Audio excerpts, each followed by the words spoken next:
Magic Realism talk number 2. Off we go. Magic Realism 2 by me. Okay, so I can't remember exactly what I said last week and what we're going to do next, but today, hybridity and the supernatural. I'll save the authorial reticence, untrustworthy narrator for the last, because I think that's kind of like a linchpin for the whole story. And we kind of touch on it a bit in all three talks. So anyways, Magic Realism is all about mixing things up. The fantastic with the mundane, the ordinary with the extraordinary, dream life with waking life, reality and unreality. Life of Pi is full of examples of this. Pi himself is a hybrid in many ways. So, Pi is a hybrid in that he is a scientist and a mystic, a religious mystic. Pi is a practical and rational person.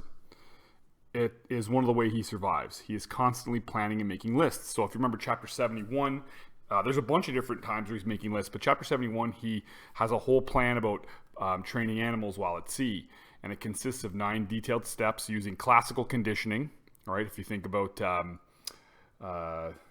who's the Russian guy with the dogs?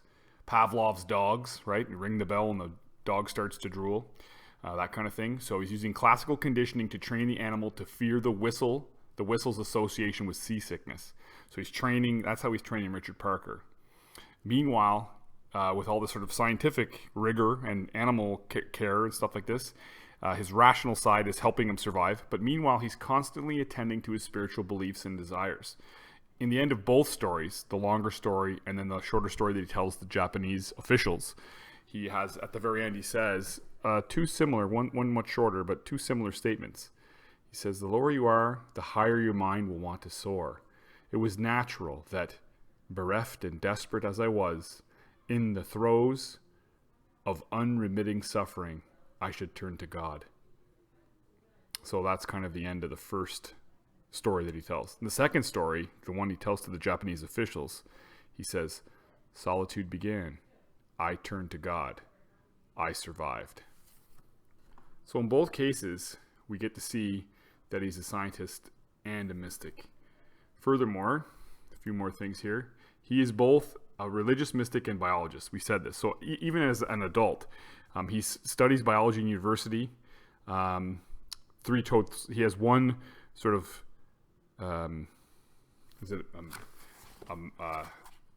dissertation or thesis or something like this that he has to do. What does he call on page 1? He calls it, he had a double major in religious studies and zoology.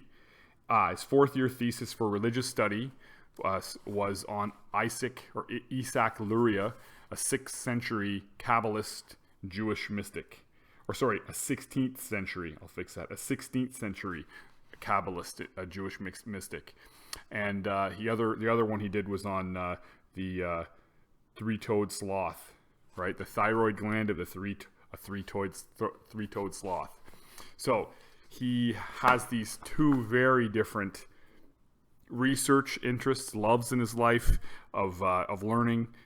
One very scientific and rational, and the other very mystic and religious. He's like many of our stories, for whatever reason, our short stories, they deal with bicultural and sort of biracial people, or people who are biracial and bicultural, for whatever reason. In this case, Pi was born in India, was born in French India, in Pondicherry, and he ends up becoming Canadian and living in Canada. So he is sort of a bicultural person, a bridge between India and an old country and a new country. So he's a bicultural person. And here's a big one that I always find pretty shocking is Pi is a vegetarian and a peaceful person, but he also is a cannibal. When Yann Martel, the voice, the narrator of the story, he says, every time I visit, he prepares a South Indian vegetarian feast on page 42. And at the end, in his second horrific story that he tells the Japanese officials, he says, it tasted delicious, far better than turtle. Speaking of the Frenchman that he murders and eats. He is also a Hindu, a Catholic, and a Muslim. and all three of those faith traditions are kind of mutually exclusive. You don't really see people being both of those things, or all three of those things. And maybe also he's a man and a tiger. In talking to the Japanese officials, they kind of unlock the first story with the help of the second story. And they unlock the first story. They say in both stories, in this comparison that they're making, and they're speaking Japanese, they say, so the Taiwanese sailor is the zebra, his mother is the orangutan, the cook is the hyena, which means he is the tiger.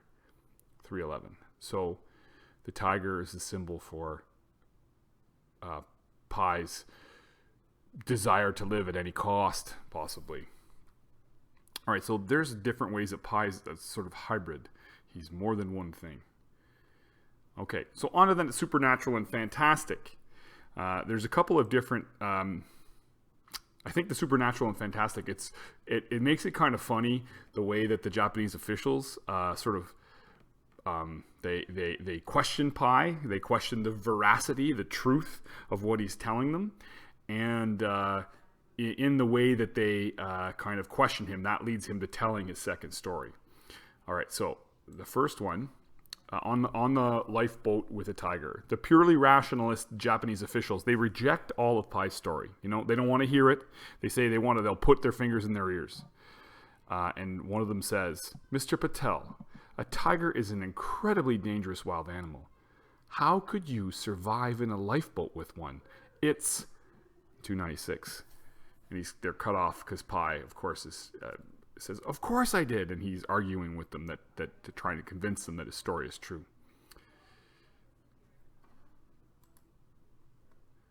The island. Now, this is the most probably fantastic or supernatural science fiction-y or weird thing that happens. So after Pai and Richard Parker go blind and are almost dead, they land upon a mysterious island made entirely of floating algae. Eventually, Pai and Richard Parker discover that the island is more than what it seems to be. At night, it becomes carnivorous. He discovers the remnants of a person on the island in peeling a piece of a leafy fruit. And then it came to light, an unspeakable pearl at the heart of a green oyster, a human tooth. It's on page 280. And then later, the Japanese officials, they say, your island is botanically impossible. They're unwilling to believe this sort of fantastic and supernatural or almost science fiction-y story that he's telling of this island. Okay?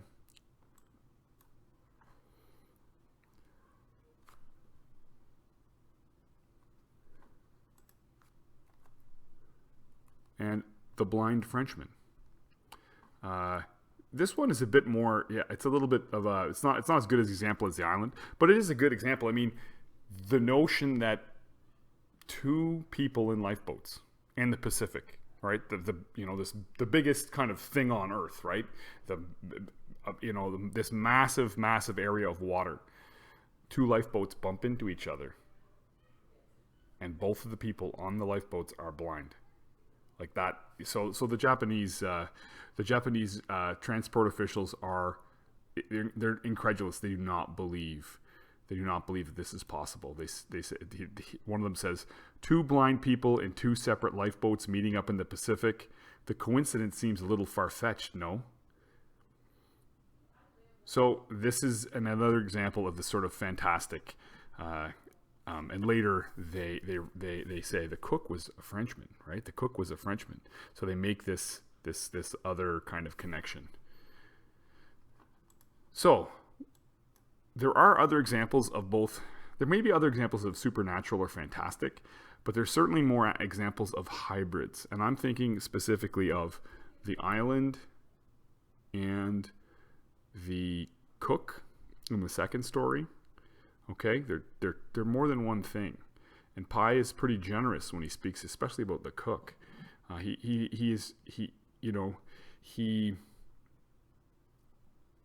hates him and he's grateful for him. So look for that. Look for those two things. Tell me how the island is kind of a hybrid thing, as well as the as well as the Frenchman in the second story. I think in both cases, you'll see that they're mean two things to Pi, right? They help him, and they also hurt him in another way. Okay, so that's all for this week. So if you could just shoot me an email with how the island is a hybrid and the Frenchman is a hybrid. All right. Take care, y'all. Have a great weekend.